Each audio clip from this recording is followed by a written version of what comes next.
Oke, kita kasih naik tadi Diana. Oke, tadi sempat ini ya, kita kasih ulang naik Diana.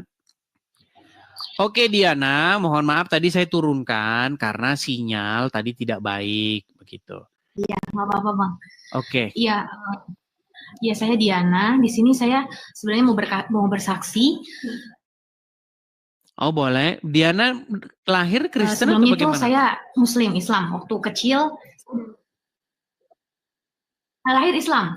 Jadi papa saya itu mualaf, nikah sama mama. Nah, jadinya papa juga nggak ngejalanin Islam sih sebenarnya. Jadi dia cuma untuk nikah aja. Dari kecil saya Islam. Saya justru Islam yang taat. Maksudnya agak sedikit fanatik. Dulu sempat benci sama orang Kristen. Jadi di dalam keluarga saya itu Islamnya itu yang lumayan fanatik. Di keluarga kami itu kakek saya itu suka ngobat-ngobatin orang gitu kan. Jadi papa saya orang Cina Makassar, mama saya orang Bandung. Nah, jadi tapi gini, itu sebentar. Ya. Di sini kan tidak boleh hanya sekedar ngaku-ngaku. Nanti kalau sekedar ngaku-ngaku ya Muhammad juga ya ngaku jadi nabi gitu. Gini, yang ingin saya uji dulu nih, dan teman-teman juga pasti sama pengen nguji. Kalau memang mantan muslimah, dulu ngaji, sholat, begitu bisa baca-baca doa-doa sholat, doa-doa ngaji, atau doa-doa baca Al-Quran? Coba kami pengen dengar. Surat Al-Kautsar aja ya. Silahkan. Auzubillahiminasyaitonirrajim. Bismillahirrahmanirrahim. Inna a'toinakal kautsar fasholli lirabbika wanhar. Inna syani'aka huwal abtar. Sah ini, udah pasti muslimah. Dari cara dari ngomongnya itu udah sangat ini biasa ngaji. Ya, silakan. Lanjut. Iya. Jadi jadi saya itu dari kecil memang ngaji itu sampai dua kali tamat Al-Qur'an, tapi saya nggak tahu artinya. Jadi di keluarga saya harus ngaji, harus setiap hari itu harus ngaji. Saya di Lampung. Waktu itu saya di Tanggamus, Lampung. Waduh, jadi Tanggamus ternyata. Waduh, tetangga saya. Saya lahir di Lampung.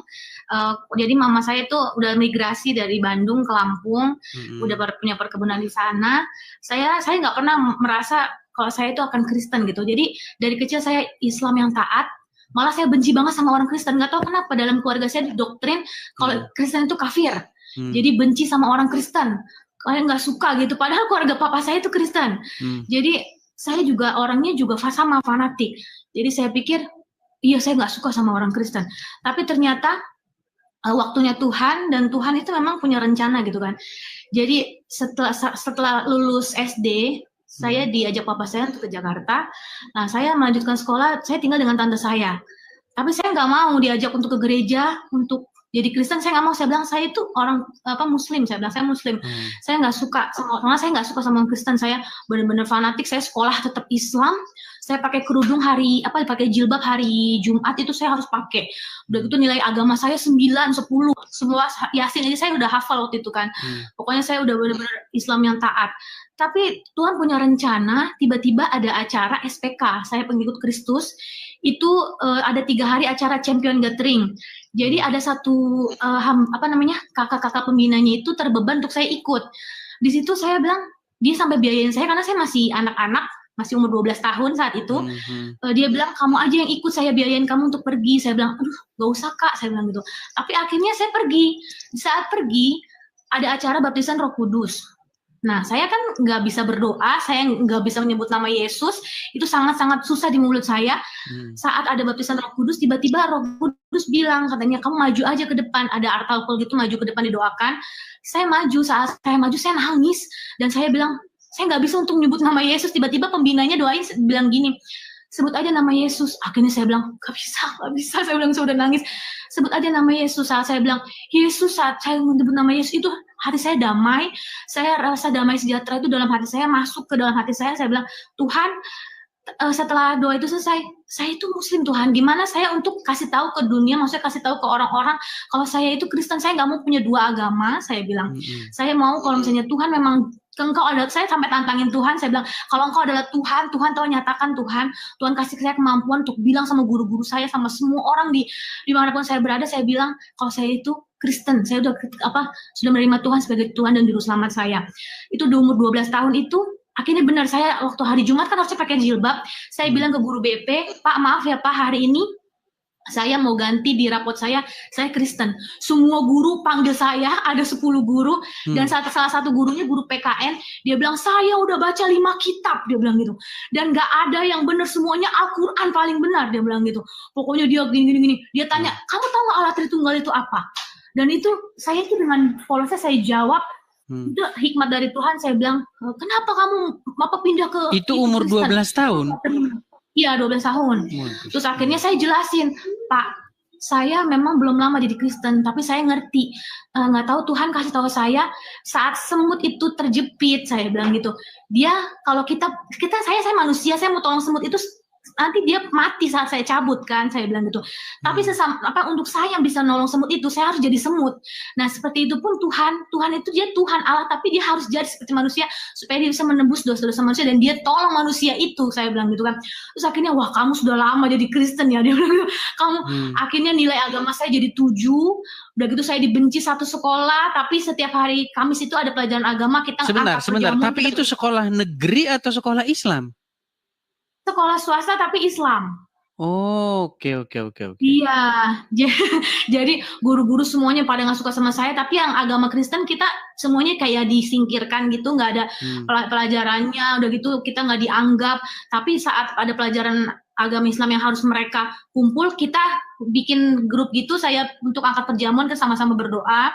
Kita bilang walaupun kita bukan mayoritas di sekolah ini, tapi kita harus percaya, kita harus berdoa untuk orang-orang yang lain. Akhirnya kita sama-sama berdoa, dan puji Tuhan semenjak saat itu saya memberitahukan iman saya. Tuhan, saya walaupun orang tua saya, mama saya sendiri sampai saat ini, kemarin itu mama saya itu sangat benci sama saya. Dia bilang katanya, di keluarga kita nggak ada katanya yang Kristen, dia bilang gitu kan.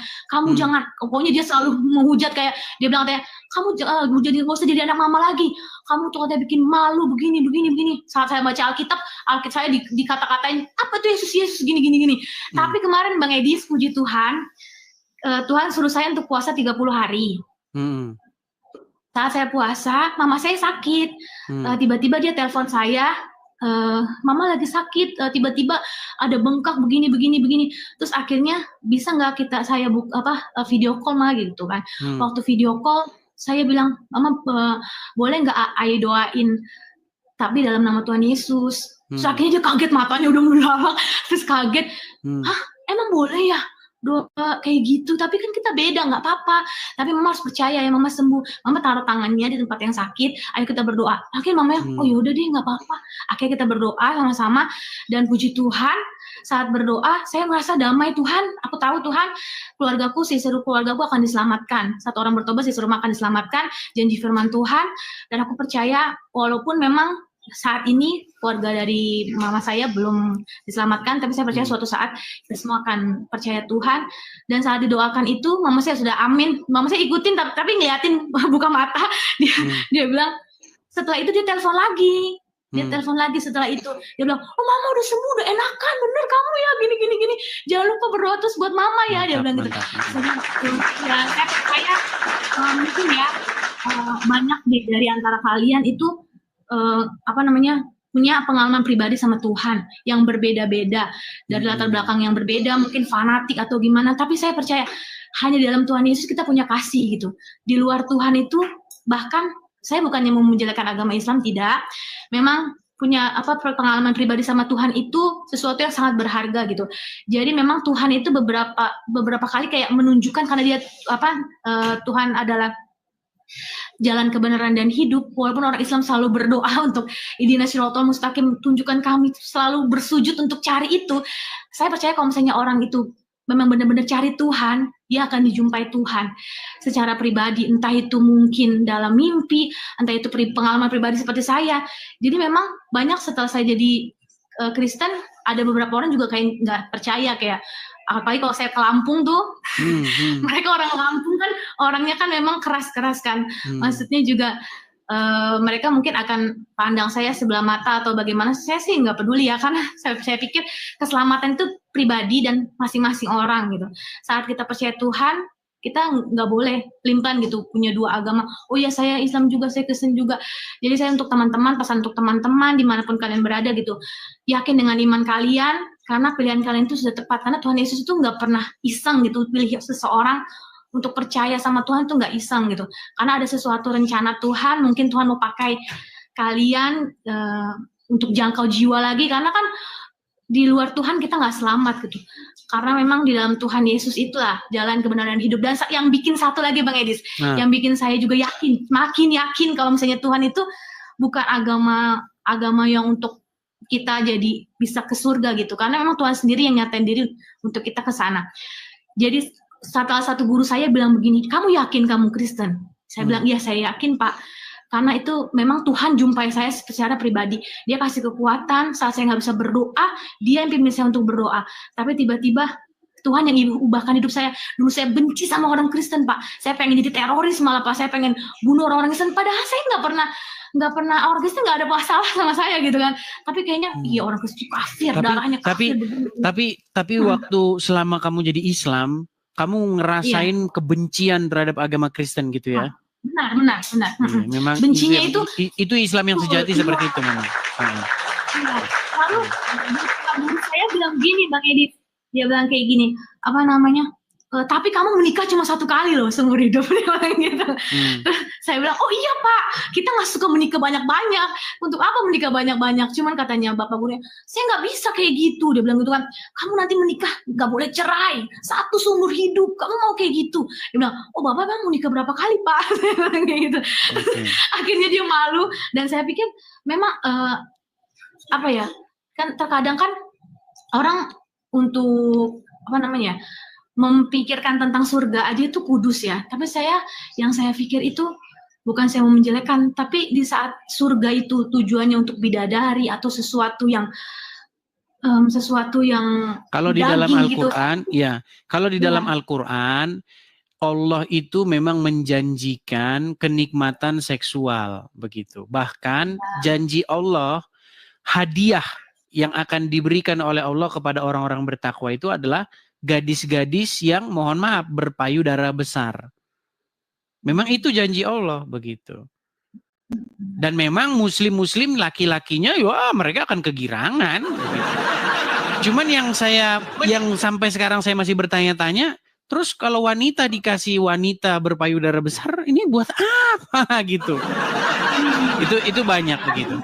Kemuliaan ya Bang Edi, sudah nggak ada pikiran-pikiran seperti itu karena betul, kan kita memang Tuhan ada ya, maksudnya manusia roh bukan daging lagi, tapi pikirannya masih di daging, berarti di dunia.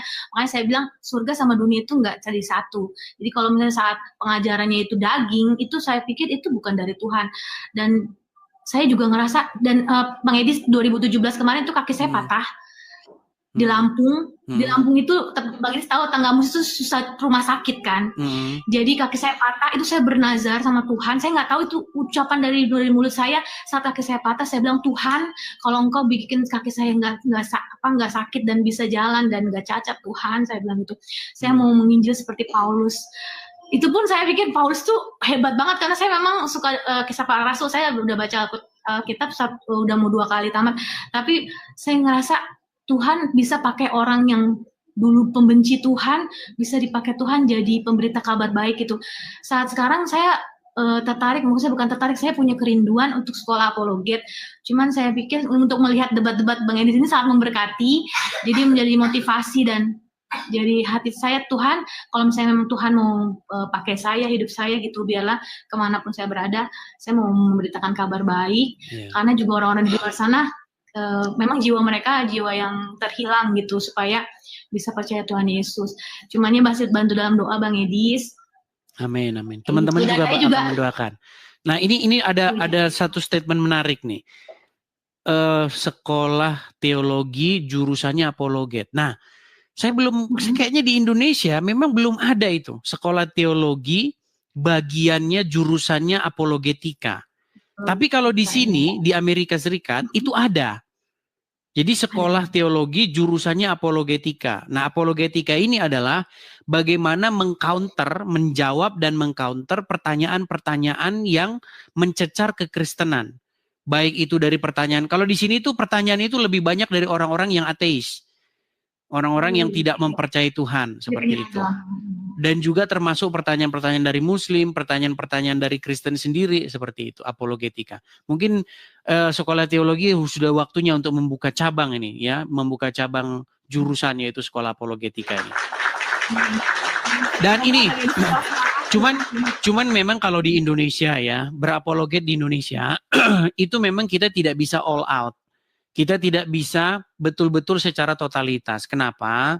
Karena mungkin kita akan lebih banyak defend begitu ya, lebih banyak bersifat bertahan saja. Ada orang Muslim bertanya, kita jawab. Kalau tanya balik itu takutnya nanti penistaan agama gitu. Iya. Seperti itu.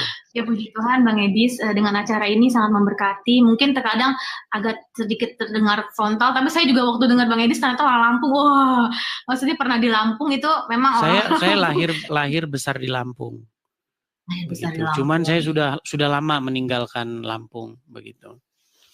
Iya, ya saya berdoa juga semoga nanti rumah apologet yang sedang direncanakan oleh Bang Edis itu bisa berjalan lancar, meskipun banyak hujatan-hujatan atau seperti apa, saya berharap Bang Edis tetap kuat dan tetap percaya, banyak yang mendoakan juga supaya Bang Edis tetap kuat di sana, jangan patah semangat, memberitakan kabar baik sama orang-orang itu. Mungkin memang orang-orang itu memang pikirannya belum terbuka gitu ya. Saat saya di dalam Islam pun saya ngerasa hikmat, marifat, segala sesuatu yang saya nggak tahu waktu saya Islam itu dibukakan setelah saya terima Tuhan. Karena setelah terima Tuhan Yesus itu tiba-tiba damai sejahtera itu masuk dalam hati saya nggak jadi pembenci lagi, saya jadi nggak punya akar pahit sama orang. Juga saya juga ngerasa ternyata hidup saya itu anugerah, saya mau bagikan lagi sama orang-orang di luar sana yang belum percaya Tuhan gitu, terutama untuk keluarga saya. Tapi gini nih, biar sekedar kita nostalgia ini, karena Muslim nih mereka ngintip-ngintip di bawah dan mereka itu masih saja ini nih settingan nih Kristen nih dari awal. Gini, pindah atau keluar dari Islam menuju Kristen. Saya tidak mau bilang istilah murtad ya, karena kurang bagus. Saya mau bilang itu istilah bertobat lah, bertobat. Artinya pindah dari Islam ke Kristen, pindah dari kegelapan menuju kepada terang. Gini, itu kan umur 12 tahun. Masih sangat belia. Umur 12 tahun itu kan kelas 6 SD. Ya baru kan? Lulus SD. Baru lulus SD. Iya, baru lulus SD masuk SMP. Berarti dulu sholat berarti. Sholat, saya 5 kali, pokoknya saya puasa selalu tamat, sholat, baca Al-Quran setiap hari, saya Islam yang taat, juga saya ngerasa saya malah mau dulu jihad gitu, maksudnya apa yang bisa saya lakukan untuk Islam gitu. Masih kecil sudah punya pikiran begitu ya? Betul. Oh gila, masih umur 12 tahun sudah punya pikiran begitu. Tapi gini, bisa nggak supaya muslim-muslim ini makin yakin lagi nih? Kira-kira membacakan satu surat yang sampai sekarang masih ingat. Surat yang susah. Tadi kan surat Al-Kautsar bisa. Coba surat Al-Quran yang lain coba. Kalau misalnya, ya begitu. Kalau misalnya untuk surat Al-Quran kan memang saya udah lama juga ya. Udah berapa belas tahun gitu ya. Cuman kalau misalnya kayak... Selain Al-Kautsar, selain Al-Kautsar apa lagi? Kayak misalnya Al-Fatihah. Coba Al-Fatihah coba. Gitu. Auzubillahiminasyaitonirrajim. Bismillahirrahmanirrahim. Alhamdulillahirabbil alamin arrahmanirrahim maliki yaumiddin. Iyyaka na'budu wa iyyaka nasta'in. Ihdinas shiratal mustaqim. Shiratal ladzina an'amta 'alaihim ghairil bi'alaihim waladhdallin amin. Nah itu masih terngiang-niang karena itu kan kalau kebiasaan lama itu biasanya masih ingat-ingat walaupun sudah nggak percaya itu begitu. Kalau bacaan doa sholat waktu itu ngomong gimana? Ketika sholat itu bacaannya gimana? Niat sholat atau apa gitu? Masih ingat? Kalau misalnya sholat, usolli sunatan, kalau misalnya tarawih kayaknya, usolli sunatan udah agak lupa sih. Sudah lupa ya, memang karena sudah lama ya, sudah lama. Iya, nggak apa-apa lah. Artinya masih ada bekas-bekasnya lah seperti itu. Ada sparkling langsung Oh iya, kalau panjang. ada.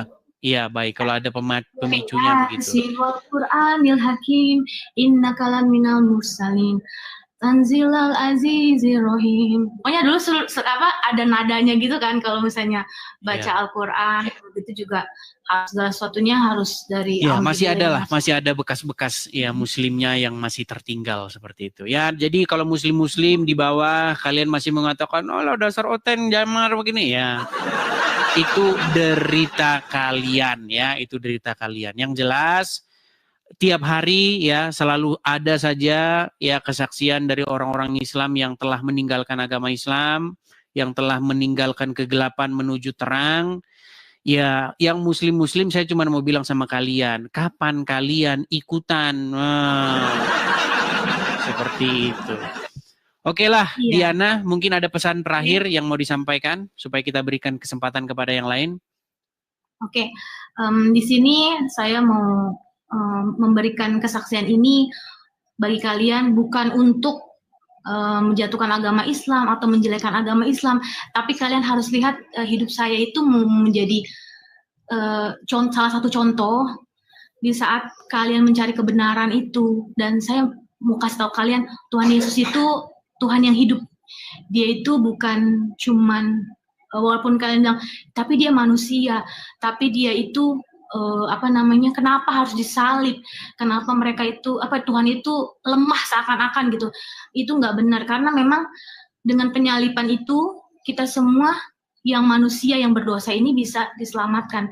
Tanpa Tuhan yang disalib dan Tuhan yang bangkit itu, manusia itu nggak bisa ke surga dan manusia itu nggak bisa dapat keselamatan itu. Meskipun mencarinya dengan mencucurkan darah itu, saya pikir kebaikan manusia itu seperti kain kotor, Bang Edis. Jadi nggak bisa menyelamatkan. Dan dengan kita sholat setiap hari 5 kali, sholat tahajud, segala sesuatu, baca Al-Quran, dan saya pikir benar seperti Bang Edis bilang, jadi baca Al-Quran itu sama artinya, tapi memang di dalam Al-Quran pun banyak surat perang gitu, memang beberapa ratusan surat perang yang dibuat oleh Muhammad itu jadi bikin orang jadi pada kebencian gitu, kalau misalnya untuk membenci orang Kristen gitu kan, padahal orang Kristen nggak bikin sesuatu yang salah. Tapi di sini saya percaya kita kasih contoh-contohnya ya sedikit nih. Mungkin ngomongnya agak sedikit disensor karena posisinya Diana kan juga masih ini. Gini, nanti karena banyak muslim tuh marah biasanya lapor sikit-sikit lapor dia mereka itu. Jadi agak sedikit Pak. Gini. Ada satu statement tadi yang mengatakan ada ayat-ayat perang begitu di dalam Al-Qur'an dan itu banyak memicu orang-orang Islam untuk melakukan tindakan-tindakan dalam tanda kutip ya yang dicap sebagai tindakan terorisme. Kita kasih contoh ya. Ada beberapa kejadian ini perempuan-perempuan karena Diana seorang perempuan. Saya ambil contoh perempuan-perempuan. Pernah ada kejadian seorang perempuan berjilbab itu ditangkap di gereja. Dia masuk gereja. Nih ya, kita baca berita-beritanya supaya tidak dibilang hoax ya. Jadi teman-teman supaya paham. Di dalam beberapa beberapa tahun belakangan ya, nih perempuan bercadar ditangkap di gereja. Nih, saya tunjukkan ya. Nih, saya balikkan kamera saya. Jadi teman-teman jangan dibilang omongannya Diana itu fitnah ya. Karena memang ayat-ayat di dalam Al-Quran itu memang banyak menimbulkan orang-orang berbuat kriminal. Nih, contoh nih. Heboh, perempuan bercadar, nih ya. Perempuan bercadar diduga bawa pisau masuk gereja Lakar Santi Surabaya. Nih, kelihatan ya? Nih, seorang perempuan berhijab dan bercadar diduga membawa pisau masuk ke gereja di kawasan Lakarsari Surabaya. Belum diketahui secara detail terkait peristiwa tersebut. Kapolsek Lakarsari dan seterusnya perempuan masuk gereja, namun ia belum dapat menjelaskan lebih lanjut. Bla bla bla. Ini satu. Kemudian perempuan membawa pistol itu masuk ke nih ya. Perempuan masuk Mabes Polri. Mabes nih saya baca ya. Polri ditembak mati ya, ditembak mati. Nih, perhatikan nih. Nih ya, lihat nih. Kelihatan ya? Iya, kelihatan. Nih. Penembakan Mabes Polri, terduga teroris berideologi ICICICIS ya. Kita harus sensor-sensor ya. Polisi ungkap identitas perempuan 25 tahun. Nih, namanya siapa? Zaskia nih. Ini ya, inisialnya ZA. Nih, Zaskia. Melakukan serangan dugaan. Nah, ini teman-teman, jangan Anda katakan bahwa mereka-mereka ini itu adalah orang-orang yang membaca Injil. Tidak. Mereka itu orang-orang yang membaca Al-Quran. Begitu. Dan contohnya bukan 1, 2, 3. Kemarin yang di Surabaya, yang di gereja Katedral Surabaya. Itu bahkan istrinya, suaminya, dan anak-anaknya naik motor ke gereja, terus kemudian meletupkan bom di sana. Seperti itu. Dan Diana tadi sudah cerita, ketika kamu masih kecil, kamu punya giroh semacam itu kan? Punya niatan semacam itu kan? Nah, jadi bukan omong kosong teman-teman. Bahkan Permadi Arya itu pernah bilang, kalau ditanya apakah teroris itu beragama, iya kata Permadi, dan agamanya adalah Islam. Permadi Arya ya, yang ngomong Permadi Arya bukan saya. Seperti itu. Jadi teman-teman Muslim, jangan kalian itu mengatakan bahwa apa yang diucapkan oleh banyak orang tentang agama Islam itu hanya sekedar angin lalu begitu. Enggak, memang itu berangkat dari sebuah kejadian, serangkaian peristiwa panjang yang membentuk satu kesimpulan seperti itu. Jadi selamat kepada Diana. Dulunya pengen menjadi pembunuh orang, dulunya pengen menjadi iya, sekarang malah ingin menyelamatkan orang seperti itu. Ceritanya mirip-mirip ini. Cerita Diana ini mirip-mirip dengan Pak Saifuddin Ibrahim. Pak Saifuddin Ibrahim itu juga dia seorang Muslim ya, dia seorang yang di pondok pesantren, bahkan dia itu guru ngaji ya, guru tafsir Quran ya, guru hadis di pondok pesantren Al Zaitun. Nah, bahkan saking bencinya dia terhadap agama Kristen, anak-anaknya itu sampai dikasih nama tokoh-tokoh yang nanti biar membinasakan Kristen. Itu yang diinginkan. Tapi memang akhirnya apa? Akhirnya dia sadar begitu. Kok jadi begini? Akhirnya dia tinggalkanlah Islam itu. Ya, semoga cerita Anda menginspirasi dari banyak orang ya, yang semoga mereka berpindah dari gelap menuju kepada terang. Oh ya, Mbak Edis, sebelumnya ditutup, ya. Bang Edis tahu nggak arti muslimu? Itu kan katanya dari orang yang berserah diri kepada Isa Al-Masih. Jadi sebenarnya Islam, katanya bukan kepada Isa Al-Masih nih, berserah diri kepada Allah gitu. Allah ya. Tapi terkadang kalau misalnya ada Allah ya. Tapi kadang ada orang yang bilang katanya itu udah berserah diri pada Isa Al-Masih gitu kan. Makanya saya mau tanya sama Bang Edis. Begitu juga memang di ayat di Al-Quran juga ada bilang itu kotilu kan, harus membunuh gitu kan. Kalau misalnya itu perangi, bunuh bisa. Iya, untuk orang yang nggak mengucapkan kalimat syahadat itu memang harus dipenggal kepalanya kalau misalnya dia nggak mau mengucapkan itu. Kalau di dalam hadis Muhammad berkata, aku ini diutus untuk memerangi manusia sampai mereka mengucapkan tadi itu tidak ada Tuhan selain Allah. Kalau mereka mengucapkan itu, maka mereka itu telah menghalangi Muhammad untuk menumpahkan darah mereka dan mengambil harta mereka. Nih ya, saya bacakan ya. Supaya tidak dibilang fitnah lagi. Karena banyak orang mengatakan fitnah begitu ya. Nih, saya tunjukkan hadisnya ya. Jadi teman-teman Muslim harus tahu ya bahwa yang dikatakan oleh Diana itu benar. Nih, hadisnya ini jelas. Ini Arabnya ya, ini bukan karang-karangan. Nah, Muhammad berkata begini. Rasulullah SAW bersabda, saya diperintahkan untuk memerangi manusia hingga mereka mengucapkan la ilaha illallah. Betul? Apabila mereka mengucapkannya, maka mereka telah menghalangi Muhammad untuk menumpahkan darah dan merampas harta mereka. Iya, jadi kalau orang tidak mengucapkan la ilaha illallah, ya sama Muhammad ya tumpahlah darahnya. Begitu, seperti itu. Jadi kalau orang bilang bahwa itu fitnah terhadap agama Islam, ya suruh aja baca hadis itu atau hadis itu dihapuskan saja gitu. Tapi Kak Diana, karena Diana masih di Indo, ya tentunya memang orang-orang di Indo itu tidak bisa berapologet all out begini. Itu tugas-tugas kami. Di Indonesia jawab aja. Muslim bertanya, kita jawab gitu. Sampai bosan dia nanya begitu.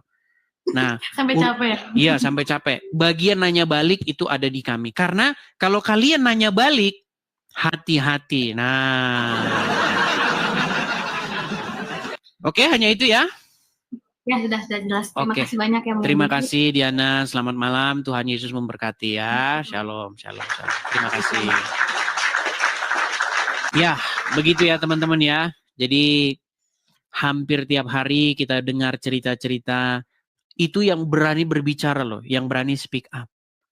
Sementara yang menahan diri, yang mereka sudah bertobat meninggalkan ajaran sesat menuju kepada ajaran yang benar, itu banyak sekali dan mereka tidak berani bersuara.